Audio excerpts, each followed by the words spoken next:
Cynthia Wade, you're just nominated for an Academy Award for your film Freeheld just hours ago. How does that feel? It's a little unreal, to be honest with you. I feel a little bit like I'm in a dream. I promised Laurel Hester on her deathbed that I would do everything I could to qualify with the film for Oscar consideration, and to get the call this morning from the Academy Awards office that we're in fact nominated.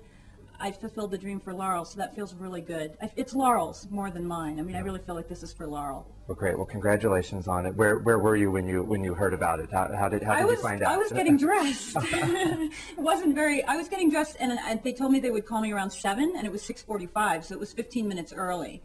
And she didn't say it right away. She was like, "How are you doing?" So you never know. And who was that? Who called you? It was a press person who is working with us in our team who'd gone to the press conference early this morning. And so it was 1 year ago that I met you, that we were here at Sundance together. Was that the premiere of your film at Sundance? Yes. And you won a special jury prize for that. So it almost seems fitting that 1 year later you received your Oscar nomination while you're here at Sundance again. What has this year been like for you? This has been an incredible year. We've won 12 awards for the film, starting with the special jury prize at Sundance a year ago. We've released the film in 26 states and 7 countries, and we've had about 50 screenings. And the most sort of exciting thing about the screenings is that it's been a hybrid audience. As you know, in the film, the most sort of staunchest allies that really stood by Laurel's side were these straight kind of donut-eating macho cops that normally would not be considered gay allies, but because they saw one of their favorite police partners face discrimination, they realized it was wrong and said, no, we're going to stand up as a community and say this is wrong, it's about equality. So one of the greatest things about this film is that we've really been able to bring in hybrid audiences from across the country so that everybody can talk about equal rights, because it's everybody's responsibility. And actually, the woman who underwrote our Salt Lake City release, and whom I'm staying with in Park City now, is a local woman from Park City who is a Mormon wife and mother, a mother of 3, who somewhere along the line realized, wait a minute, all couples should have the same rights, and she has been supporting the film and actually brought the Mormon community to a screening of the film in Salt Lake City, where we had this amazing discussion, because of course domestic partnership benefit rights are a huge issue in Salt Lake City. So the unfortunate thing is, there are many Laurel Hesters across the country, but the good thing is that we are having this conversation, and we're having it across many lines with many people from different walks of life. And that was Laurel's goal.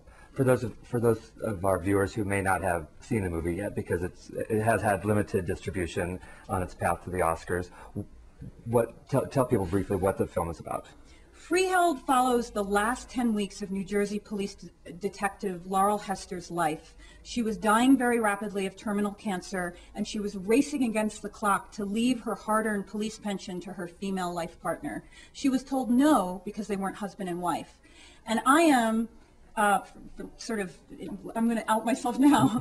I am a married heterosexual woman and a mother of 2. And I read this, I live in New York, that this was happening just a stone's throw from New York in late 2005. And I couldn't quite believe that such discrimination was happening to a community member so close to my own home. So I went down and met Laurel, and within moments realized this is it, this is my next film, and ended up living with Laurel for the last 10 weeks of her life, where she really fought this historic and landmark battle. She ultimately won, changed the laws in 6 counties in New Jersey, and then 9 months after she died, New Jersey passed the Civil Unions Bill on the way so that all couples could be ensured the same rights. The film really has the capacity to change hearts and minds, as you've now said. What has been the reaction as you've traveled from city to city with the film? Have you had any pushback against the content? There's been some pushback on the internet. People won't actually get up and say something, I think partially because she was a beloved police officer, and partially because I think there is a swell that's beginning to really change across this country. There's definitely grumblings on the internet, but I've never experienced it in a screening.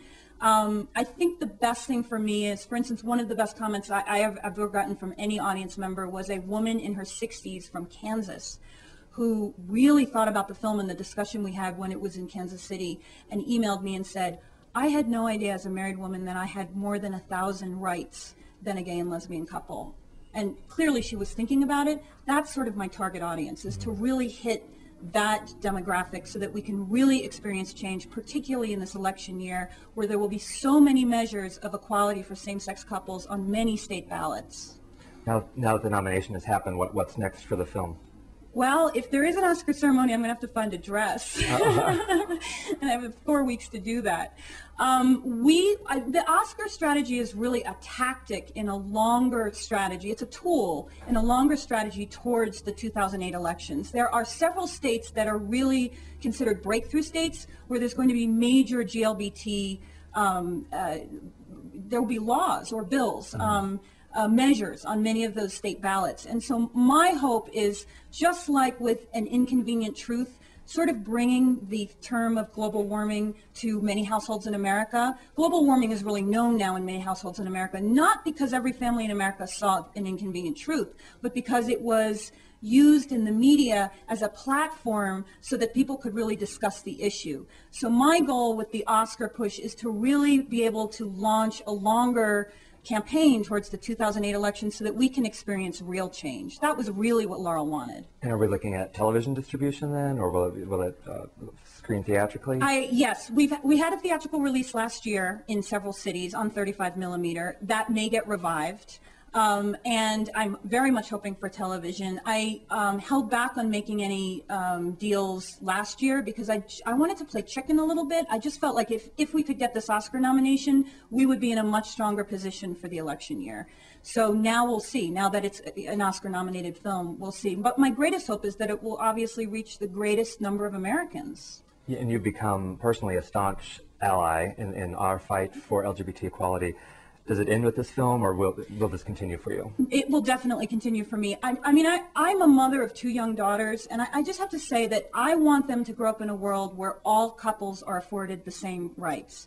And who's to say, quite frankly, they're very young. My younger daughter is only 2. But who's to say? It's possible that one of my children may come out to me at some point. And if that's true, I want to be the kind of parent to embrace her and say, I love you. I hope you meet somebody that you're really happy with, and they're welcome in our home. I mean, I want to be able to do that and lead the way potentially for other heterosexual parents, because we need to have a country where everybody is equal and is afforded the same rights. And Stacy, have you talked to Stacy, the other subject of the film? Yes, Stacy, the surviving partner of Lieutenant Hester. I spoke to her this morning.